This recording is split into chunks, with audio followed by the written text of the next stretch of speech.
The Desert Healthcare District and Foundation presents a podcast that supports your health and wellness where you live. This is Healthy Desert, Healthy You, hosted by Will Dean. Now, here's Will. Hello, friends. Welcome to Healthy Desert, Healthy You. I have a very special guest with me today. It is our new board president with the Desert Healthcare District and Foundation, Kimberly Barraza. Welcome, Kimberly. Hi, Will. Thank you for having me. Thank you for being here. I've been wanting to get as many of the directors on the podcast as possible, so I'm really thankful that you agreed to be on. So I want to give a little bit of your history with the district. You were elected to your first four-year term in November 2022. And the past 2 years, you've actually served as the board secretary. And then in December 2025, you were elected president. So I know it's very early, so I'm wondering how being president feels different from being a board secretary or being a board director. Just like you said, it's very early. It's been 3 days, half of a meeting in 3 days. I mean, doesn't feel very different. I'm sure that once we start, getting into the role a little bit more, I might feel it. I have heard from past presidents that it is a lot of work, but I'm ready for it. I really am. I think for me, there's not much of a difference. I mean, when it comes to the actual make of the board, you, as a president, you don't have any like extra power or vote. But how I see it is being able to lead, right, the board. I would like to serve as, I'm not necessarily going to call myself the liaison, but you're like the bridge connecting CEO, our board. And I want to lead in a way where all of our voices feel heard, respected. We all represent areas from throughout the Coachella Valley. So it is very important that their voices are uplifted as well. So I do want to create, not that we don't have that now, but develop it even more where, hey, like we're all here to bring our voices, our perspectives, and so to be respectful and just develop and make ourselves an even stronger board. That's wonderful. And you mentioned the different zones, and you are representative of Zone 6. Talk a little bit about how long you've lived there and just your overall impression of that zone. So I grew up in the Imperial County. I lived there till I was 18. I actually got to live here in the Coachella Valley a couple of times earlier during my childhood with my parents. And so after graduating high school, I decided to move to the Coachella Valley. So I've been here for most of my life now. And so I've always lived in what's actually now Zone 6. It's parts of Coachella and Indio. And I think I've always lived within the boundaries of the zone. And so for me, it's just very important that, I was elected to represent the needs of the constituencies within this zone. And so having pretty much lived here all my adult life, being able to see the progress and the needs here in the community, I think it's just of great value. Absolutely. One of the things I know about the zone, at least what I hear anecdotally, is that most of the growth in the Coachella Valley is actually taking place in Indio and Coachella. So that must be very exciting for you. It really is, especially when you look at, like, let's just, mention their downtowns, especially downtown Indio, where I'd go to church and I'm so familiar with the area, and then also living just a couple of blocks away from it, being able to see, like, I'm seeing the development, the different aspects, the educational aspect, the business, local, and just building community within the downtown. Since I live here, I get to see it daily. So it's kind of like in slow motion. And like you start seeing, like, especially the buildings where you drive by there every day and it's like in slow motion, you see how it's being built. So that's very, I guess, to some extent gratifying. In Spanish, we call it cursi. I'm a little like cheesy with these things, but I think, yeah, I really am. Or maybe I just romanticize it too much, where like I'll take my kids walking to downtown, right? And just walk around. And I think that's what it's being built for. And the same with Coachella. I moved here to the Coachella Valley was 2006, and just seeing all the growth within the last almost 20 years, it's just amazing to see. And then also knowing that we are part of it in some aspects. So yeah, it's really good to see. Yeah, it's very exciting. I want to talk a little bit about your professional experience because being on the board is not your first foray into public service. I know that you worked for a long time with Assemblymember Eduardo Garcia. Can you talk a little bit about when you first realized you wanted to be a public servant? Of course. I think that public service has kind of like always been in me or an interest. I remember growing up in El Centro, California, driving through the library, or all of a sudden there's a new store in town. And so I remember asking myself, like, who makes these decisions? Like, does anybody know that they're coming before they're coming? Right. And there was always an interest within government throughout school as well. Derailed, got a degree in business, and then an opportunity came about to intern at a state senator's office. And so that's what like reminded me, right? I was like, well, now I'm going to get these questions answered, right, from many years ago and actually get to know what local government is about. My intern there, so that was a state legislature. And then I interned with the city of Coachella. And so that really did open my eyes on how important, right, these roles and positions are to serving the community of customers or residents of within a local agency area. And so I think those two experiences really did bring me back into like public service. Serving on the board with the Desert Healthcare District, it's my first time that I was elected. I actually did not think, or it was not in my plans to run for office, but then, yeah, like again, after working for the state assembly under Assemblymember Eduardo Garcia's office and realizing the importance of public service or being elected and just the fact that you are able to make decisions on behalf of, the residents that you represent and actually make a difference within our community. As you mentioned, like policy, right? I love policy and just like the creativity and what you're able to do within policy. And so the opportunity came to run for the healthcare district. And I said, why not? Let's bring that experience. And I think the way of like how I think within work or within that space.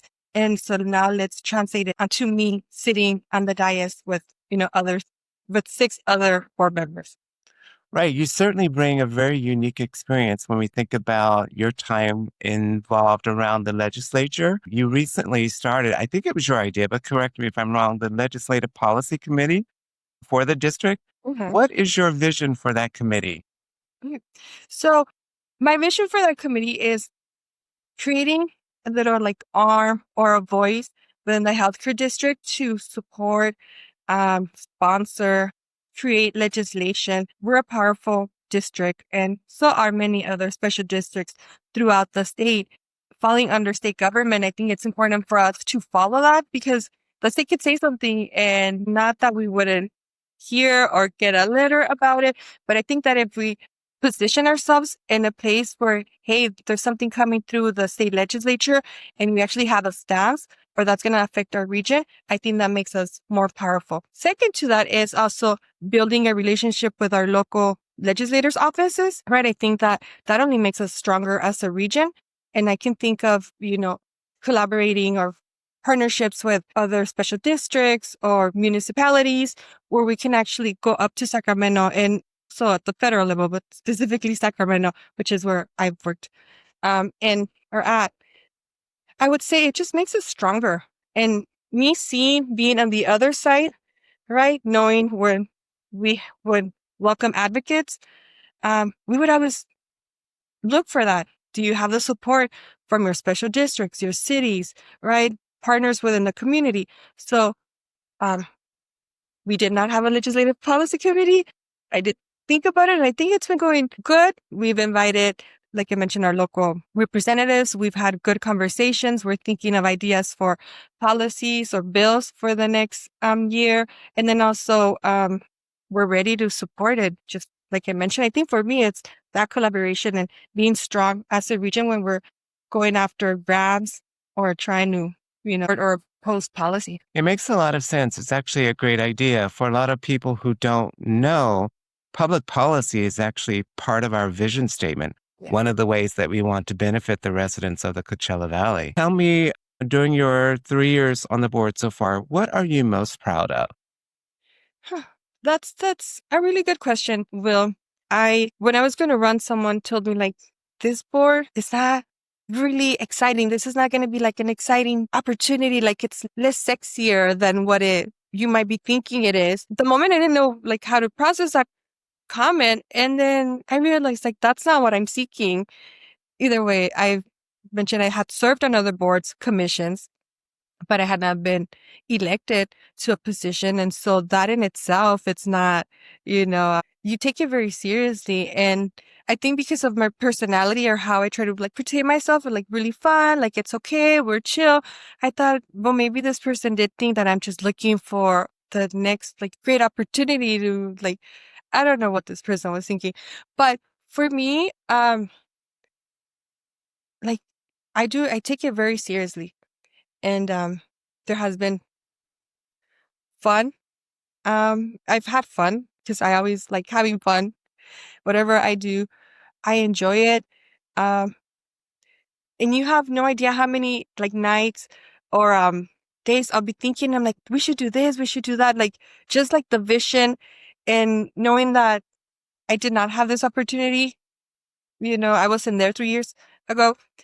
And now it's like, it just expanded like my vision, my mind, and like, this is what we can do, right? As a healthcare district and so it's been a very exciting. It has been stressful, but in a good way. Nothing that, one can't handle. One of the most, I would say, serious conversations was the lease negotiation of the hospital. So I think that was something that I was looking forward to. I stand right by my vote and I respect the rest of like the votes on the board, just like any other item. But there has been, I'm proud of a lot of things. I do want to commend the job that the district did even before I was elected within like COVID. I think for me, I'm seeing from the outside what the district was working on and how we were supporting the community during those like hard times of our lives. I think that, and then fast forwarding, right, me running, it was like, hey, like they're doing really good things. And I do see ourselves continuing that work. And so I'm just really proud of like the whole staff and the direction that they take and the recommendations. One of the things that I've always said, we do want, we know that staff is there and we trust them. I trust them. And we're experts. You guys are experts in what you do within the district. And so I come into our board meetings wanting to hear from staff, wanting to know where they stand on things. I'm there with my mind, with an open mind, trying to learn from staff, trying to learn as well from their perspectives. And, if there's a change in like, how I look at things, like I welcome that because I think that only makes us stronger, right? As me as a board member. And then if I'm able to share that with the rest of like the directors, but there's been so many things so that I'm proud of. So Yes. yeah, it's not just one specifically, but a lot of the things are just the work that we're doing. Yeah. Thank you for that because COVID was a very impactful time. As a healthcare district, we didn't stop at all. We couldn't stop. The community needed us. And I will say during your time on the board, it feels like it's a very historic time for the district. On December 2025, we turned 77 years old. And I feel like we're on the precipice of a major shift in how we bring healthcare or improve access to healthcare throughout the valley because of the lease purchase agreement that voters approved last November. It's a really exciting time. Would you agree? Absolutely. Yeah. It really is. Um, Especially as we're working on a strategic plan, I see that as an opportunity. And I think this is something that I mention often. It's an opportunity. Of course, we want to focus in the next 5 years, but it's also going to serve as a platform of the future, especially being, so young. Like you mentioned, the district 77 years old, and it's been 6, maybe 8 years since it expanded its service area to cover the whole Coachella Valley. And so, like you mentioned earlier, where the growth is and the need is, I think that we're positioned um in like a key, I don't know how to like frame it at the moment. We're positioned to be able to create impact. We are in a position ahead of the future, which sounds weird, right? Because we are.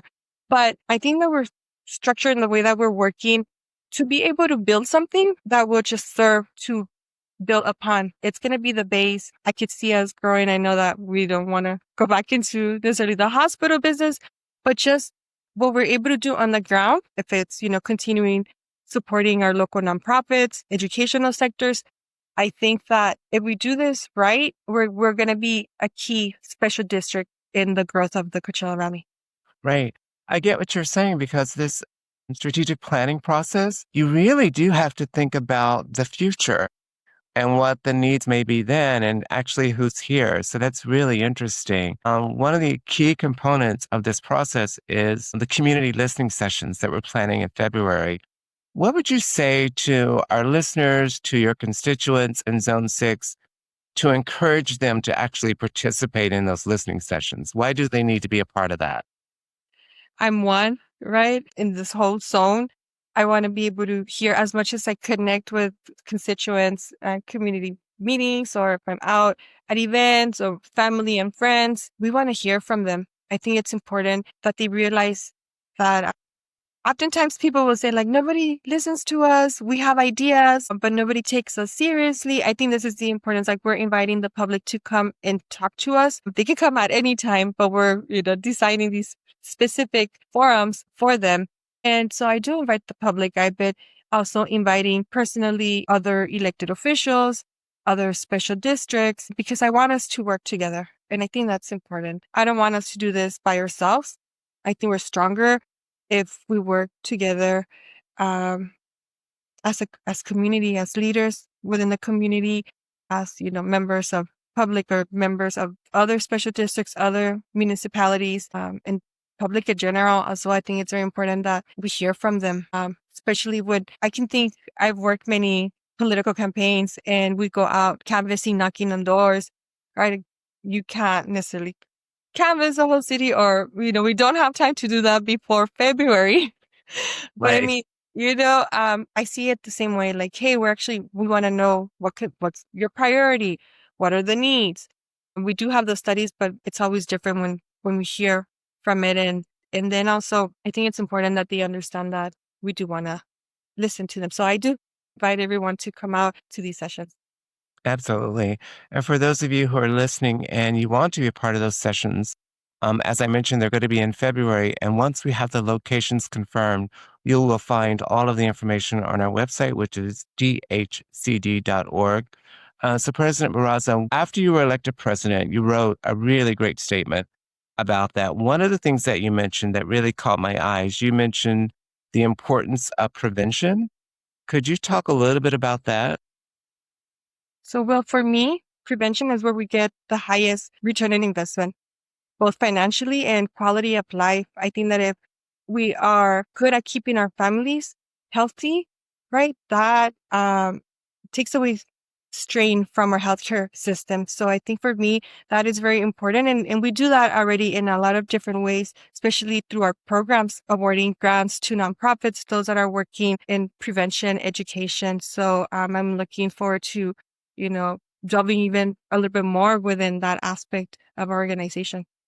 That's wonderful. Is there anything else that you want our listeners to know about the Desert Healthcare District and Foundation? Good question. Check us out. Please follow our social media, visit our website, go on our meetings. I promise they're not too long. They're not boring. We're working on great stuff. And don't forget to come on out and participate in our strategic planning process. Yes, thank you so much for being here. And for listeners, you can find out all that President Barraza is talking about at our website, dhcd.org. We're also on Facebook and Instagram. And if you want to check out more episodes like this, please follow us on healthydesert.healthyu.com. And the podcast is available on Spotify, Apple Music, Audible, YouTube, wherever you get your podcasts. Thank you, President Barraza. Thank you, Will. Have a good one. Thank you for joining us on this episode of Healthy Desert, Healthy You. This podcast is a production of the Desert Healthcare District and Foundation in Palm Springs, California. For more information, please visit the website dhcd.org. Our annual conference site is healthydesert.healthyu.com. This podcast is available at most major podcast portals, including Amazon Music, Apple Podcasts, Audible, Captivate.fm, Spotify, and YouTube Music. Thanks for listening. Be sure to subscribe.